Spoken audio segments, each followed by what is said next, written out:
안녕하세요. 반갑습니다. 최만식 작가의 단편소설 팔려간 몸 낭독해 드릴게요. 최만식 작가는 1902년 전라북도 옥구에서 태어났습니다. 1924년 단편 세길로를 조선문단에 발표하면서 문단에 데뷔를 한 뒤에 무려 290여 편에 이르는 장단편 소설과 희곡, 평론, 수필을 썼습니다. 특히 1930년대에 많은 작품을 발표했는데요. 장편으로는 인형의 집을 나와서, 탕류, 태평천하, 금의 정렬, 아름다운 새벽, 어머니, 그리고 여인 전기 등이 있습니다. 단편으로 가장 잘 알려진 것은 레디메이드 인생, 치숙, 패배자의 무덤, 맹순사, 미스터 방 등을 들 수 있겠습니다. 저희 채널에 이미 풍자소설의 백미인 치숙, 맹순사, 미스터 방이 올라가 있으니까요. 찾아서 들어보시는 것도 의미가 있겠네요. 그의 작품 세계는 당시의 현실 반영과 비판에 집중되었죠. 식민지 상황 아래서의 농민의 궁핍, 지식인의 고뇌, 도시 하층민의 몰락, 그리고 광복 후의 혼란상 등을 실감나게 그리면서 그 근저에 놓여있는 역사적, 사회적 상황을 신랄하게 비판했습니다. 작품 기법에 있어서는 매우 다양한 시도를 했는데요. 특히 풍자적 수법에서 큰 수확을 거두었다고 평가를 받고 있습니다. 저희 채널에는요, 그 외에도 최만식 작가의 걸작 단편들 언약, 쑥국새, 두순정, 생명, 이런 처지, 암소를 팔아서 앙탈, 그리고 수필이죠. 고운 유혹에 빠졌다가 등등이 이미 올라가 있습니다. 들어보시고요. 재생 목록에도 따로 분류가 되어 있습니다. 본 동영상 설명란에서 링크를 찾아보실 수 있겠습니다. 물론 재생 목록으로 들어가셔도 작가별로 분류가 되어 있습니다. 최만식 작가의 단편소설 팔려간 몸, 줄거리를 잠깐 설명해 드릴게요. 어느 시골 마을의 견우와 직녀는 서로 사랑하는 사이입니다. 직녀가 추석 때 견우에게 선물을 주다가 그만 가족들에게 발각되고 맙니다. 그래서 그녀의 부모는 견우와 떼어놓기 위해서 멀리 친척집으로 보내려고 했는데 그때 마침 모 방직 공장에서 여직공을 뽑고 있습니다.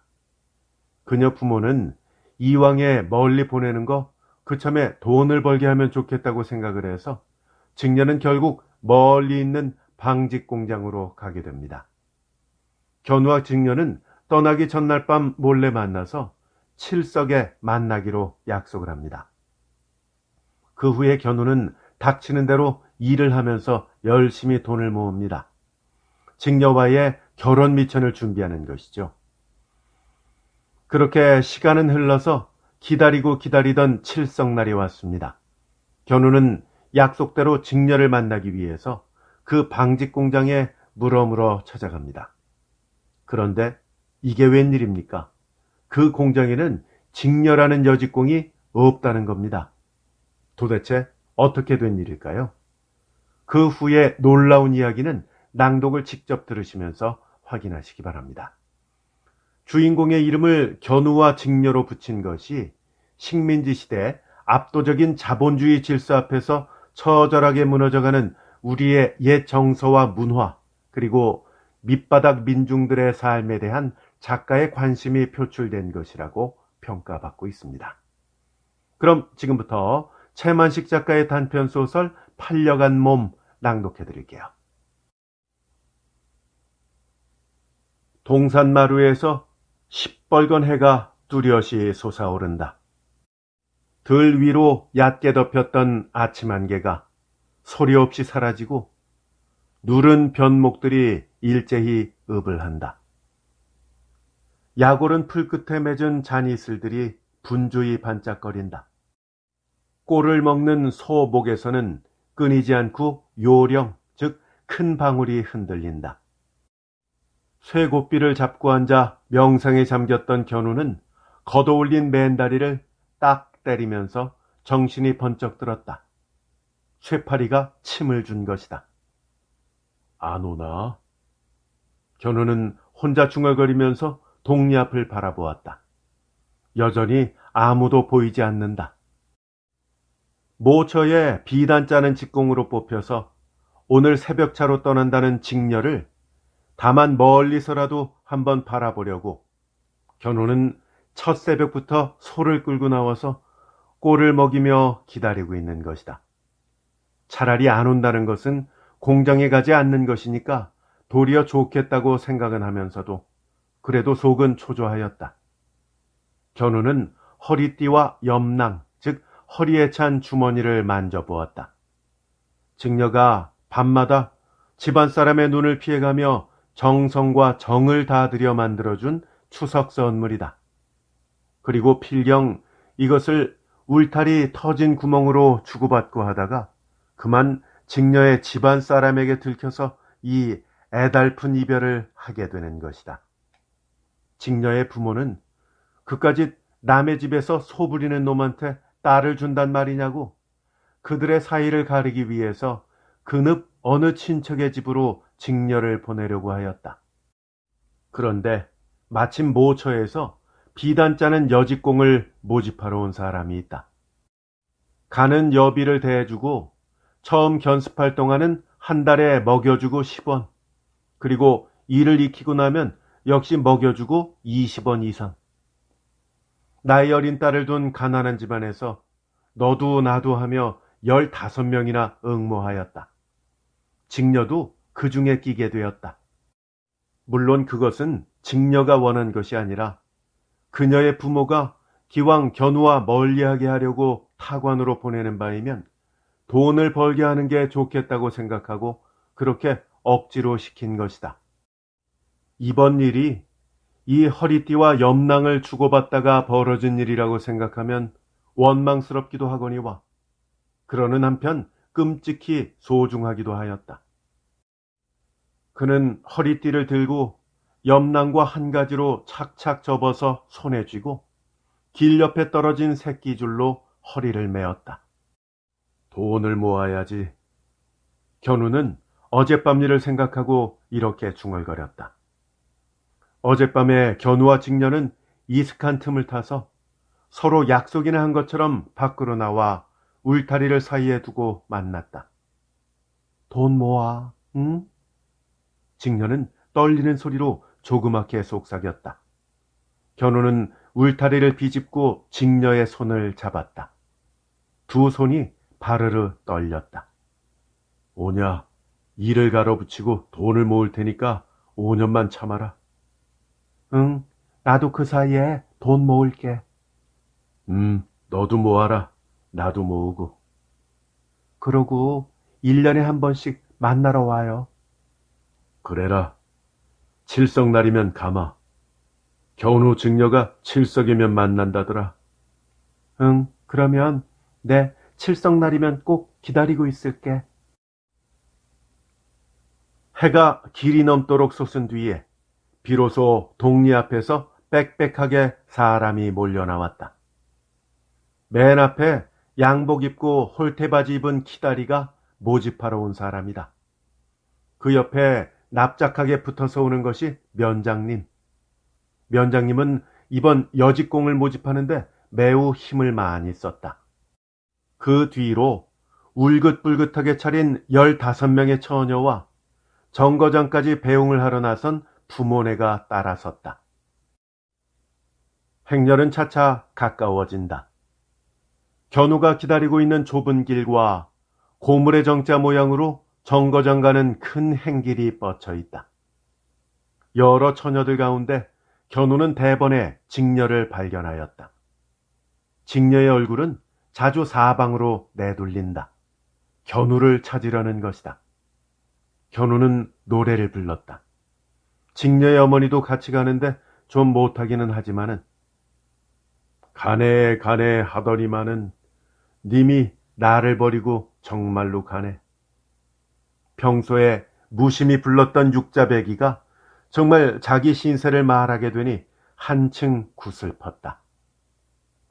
노랫소리에 견우를 발견한 직녀는 계속 이 편만 바라본다.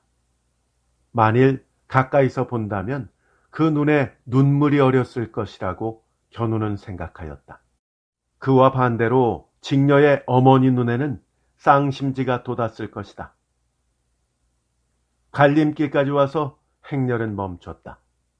면장님이 일행을 앞에 둘러세우고 무어라고 연설을 한다. 손을 들었다 놓았다 하는 것이 보인다. 다시 돌아서서 여직공을 모집하러 온 키다리와 작별을 한다. 납작 허리를 굽히니까 키다리에 정강이밖에 안 닿는다. 다시 행렬은 걷기 시작하였다. 직녀는 동구박 모롱이를 돌아갈 때까지 한 걸음에 한 번, 두 걸음에 한 번 뒤를 돌아본다. 필경 치마꼬리를 잡아 올려 눈을 씻는다. 그것을 보니 견우도 갑자기 눈물이 떨어진다. 애달픈 이별이라고는 하지만 견우는 처음엔 그리 설지는 아니하였다. 돈을 모아서 같이 살게 될 것이고 또 그동안 1년에 한 번씩은 만나게 될 터이니까.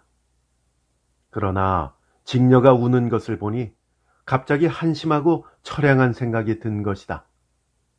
직녀의 그림자는 동구 밖으로 사라지고 진한 자취만 비어있다. 동리에서는 아침 연기가 조금만 솟아오른다. 해는 세차게 살을 뻗친다. 소는 아무것도 모르고 여전히 씩씩거리며 꼴만 먹는다. 딸랑 딸랑 딸랑. 1년이 지나갔다. 그동안 견우는 고지식하게 머슴을 살았다. 섣달 금음날 받은 세경으로 벼를 사서 장리를 내주었다. 전 같으면 그 돈으로 정초에 노름미천도 하고 술도 먹고 하였겠지만 벼 6섬을 사서 장리를 주었다. 그것이 금년 가을에는 9섬이 된다. 그놈에다 금년 세경으로 다시 6섬을 보태어 장리를 주면 명년 가을에 가서는 22섬 반이 된다. 내후년에 가서는 40섬, 또 내내후년에는 60섬은 된다. 이만해도 직녀와 혼인할 미천은 넉넉하다. 그리고 7월 칠석이 돌아왔다. 까맣게 기다렸던 기쁜 기다림이다. 미리 허란 삭수로 모처에 가는 짐을 맡아다가 칠석날 새벽 일찍이 쇠 구루마에 싣고 길을 떠나 해가 지기 전에 그곳에 당도하였다. 직녀가 비단을 짜고 있는 곳, 아니 견우를 기다리고 있는 곳이다. 짐을 풀고 그곳에서 비단 짜는 공장 모 방직회사를 물어 겨우겨우 그 문 앞에 당도하였다. 회색 콘크리트로 어마어마하게 둘러싼 담 안으로 역시 어마어마한 벽돌집들이 높은 연돌 밑으로 그득히 들어섰다. 멍에에서 소를 풀어놓으니까 여전히 헐헐 더운 숨을 내쉰다. 견우의 가슴은 두근거린다. 문이 확 열려는 있지만 선뻑 들어서기가 무엇하다. 문 앞에서 어릿너릿하고 있으니까 바로 문 안에 있는 조그만 집에서 순사 같은 양복을 입은 사람이 누구야? 하고 위아래를 맞슬러 보며 나선다. 견우는 뜨끔 놀라 머뭇머뭇하다가 겨우 말대답을 한다. 저 만나볼 사람이 있어서요. 안 돼. 저 문간에 써붙인 거 못 봤어? 작업 중에는 면회사절이야. 안 된다는 말밖에는 무슨 말인지 알 수가 없다. 그래, 그대로 뻔히 선노라니까 그 양복 입은 사람이 무슨 생각을 했는지 조금 상냥하게 다시 묻는다. 그래, 누구를 찾소? 저 직녀라는 색시를 좀 만나러 왔어요. 직녀? 직녀라는 말에 그 사람은 무엇을 까막까막 생각하더니 다시 나오던 대로 들어가서 책장을 떠들어 보다가 도로 나온다. 그런 색시는 없는데? 그러고는 혼잣말처럼 중얼거리다가 묻는다. 칠성날 직녀를 찾아온다. 댁은 누구요? 한 고향에서 찾아왔어요. 견우라고 해요. 허. 수인은 한바탕 너털 웃음을 친다. 미친 사람이로군. 이 친구야, 견우가 직녀를 만나려거든 오작교로 가야지 방직회사로 왜 와? 흥. 견우는 기가 막혀서 말이 나오지 아니한다. 미친놈 소리를 듣고 놀림감이 된 것이 무렴도 하고 분하기도 하거니와 직녀라는 사람이 없단 말을 들으니까 눈앞이 아득한 것이다. 정말 없어요? 없어. 없으니까 없다지. 그러면 어디 다른데 비단 짜는 공장이 또 있나요? 없어. 여기 한 군데뿐이야. 견우는 종잡을 수 없이 곤란한 머리로 발길을 돌렸다. 그는 그동안 직녀의 소식을 동리에서도 듣지 못하였다. 하지만 지난 6월까지도 집으로 편지가 왔다는 말은 들은 적이 있었다. 그런데 웬일일까? 그 사람이 거짓말을 했을까? 정말 자기를 미친 사람으로 알고 말이다. 구루마를 끌고 나오다가 다시 되돌아가서 사정 이야기를 다 하고 물어보았으나 그 사람의 대답은 여전하다. 그리고 꼬치꼬치 물어보니까 작년 8월에 우리 마을에서는 여직공이 13밖에 아니 왔다고 한다. 직녀의 모습을 말하면서 물으니까 그런 여직공은 오지 아니하였다는 것이다. 밤이 깊었다. 객주집에 들었던 견우는 화가 나는 김에 술을 실컷 먹고 발걸음을 비틀거리며 유곽으로 향하였다. 우연히? 아니다. 견우는 시골서 비단 짜는 직공으로 뽑혀갔던 색시가 흔히 속아서 유곽으로 팔려간다는 말을 들은 적이 있기 때문이다. 그리하여 행여 그렇게나 되지 않았나 싶어 발길을 들여놓아 본 것이다. 촌에서 듣기에는 유곽이라면 집집마다 문 앞에 색시들이 서서 손님을 끌어들인다는데 그런 것이 하나도 없다. 또 질탕하게 노느라고 장구 소리에 노랫소리가 요란히 들린다는데 그런 것도 없다.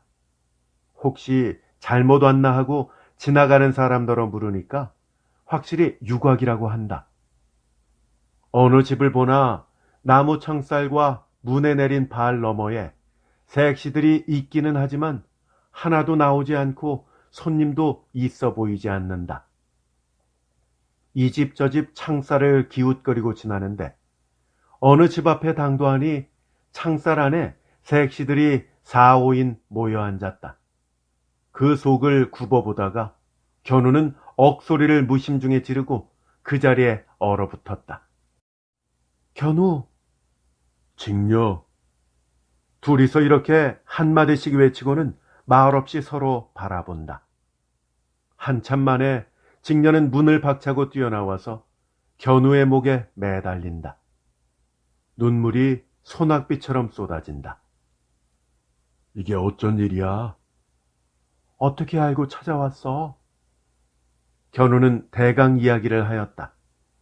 직녀는 견우를 끌고 자기가 거처하는 방으로 들어가서 막 이야기를 하려고 하니까 색시들이 4-5명이나 우하고 몰려왔다. 이년아, 너 이럴 테냐? 그 중에 한 색시가 입술을 바르르 떨며 직녀를 얼러댄다. 직녀는 고개를 숙인 채 말이 없다. 견우는 무슨 영문인지를 몰랐다. 정 이럴 테냐? 아까 그 색시는 다시 따진다. 그녀를 끌어내서 뜯어 죽여라. 이렇게 앞뒤에서 딴 색시가 응원을 한다. 그러지 말고 돌려보내라. 누군지 아마 전에 정든 사람인가 본데 그렇다고 우리 일을 그것 때문에 깨트려서 쓰니? 나이가 좀 있어 보이는 색시가 이렇게 어루만지듯이 타이른다. 그래라. 이 다음에 만나기로 하고 돌려보내라. 우리가 이번에 포주놈들한테 지는 날이면 아주 영영 피어나질 못한다. 역시 색시가 타이른다. 직녀는 눈물 어린 눈을 들어 동무들을 번갈아 바라본다. 그럼 보낼게요. 그렇지만 1시간만 이야기하고 보낼 테니까 그것이나 허락해 주시오. 1시간? 맨 처음 색시가 고개를 내두른다. 염려 말아요. 못 믿었거든. 여기 다 같이 앉아서 내가 하는 이야기를 들으시오. 색시들은 서로 돌아보다가 척척 들어앉는다. 직녀는 간단하게 이야기를 꺼냈다. 처음 그 모집하러 왔던 키다리에게 강제로 몸을 뺏겼던 것. 그 뒤에 구경도 못한 몸값 500원에 이곳으로 팔려온 것.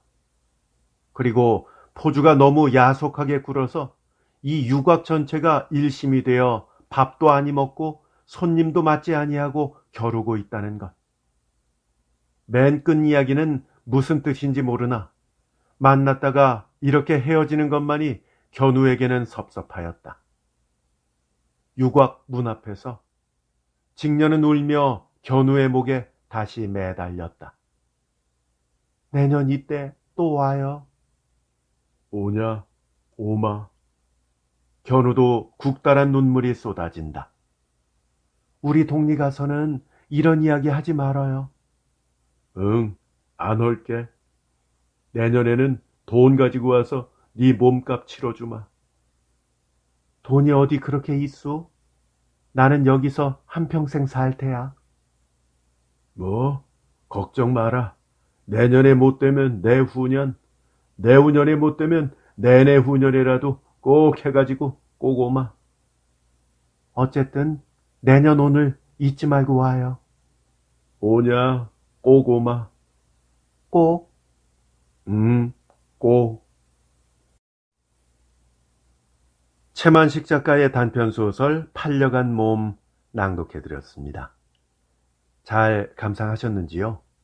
너무나 마음 아픈 이야기네요. 최만식 작가의 작품 중에 이렇게 가슴 아픈 사랑 이야기를 다룬 작품이 또 있지요. 쑥국새라는 작품과 두순정이라는 작품입니다. 아직 듣지 못하신 분들은 꼭 들어보시기를 추천드립니다. 함께 해주셔서 감사합니다. 저는 더 좋은 작품으로 찾아뵐게요. 안녕히 계십시오.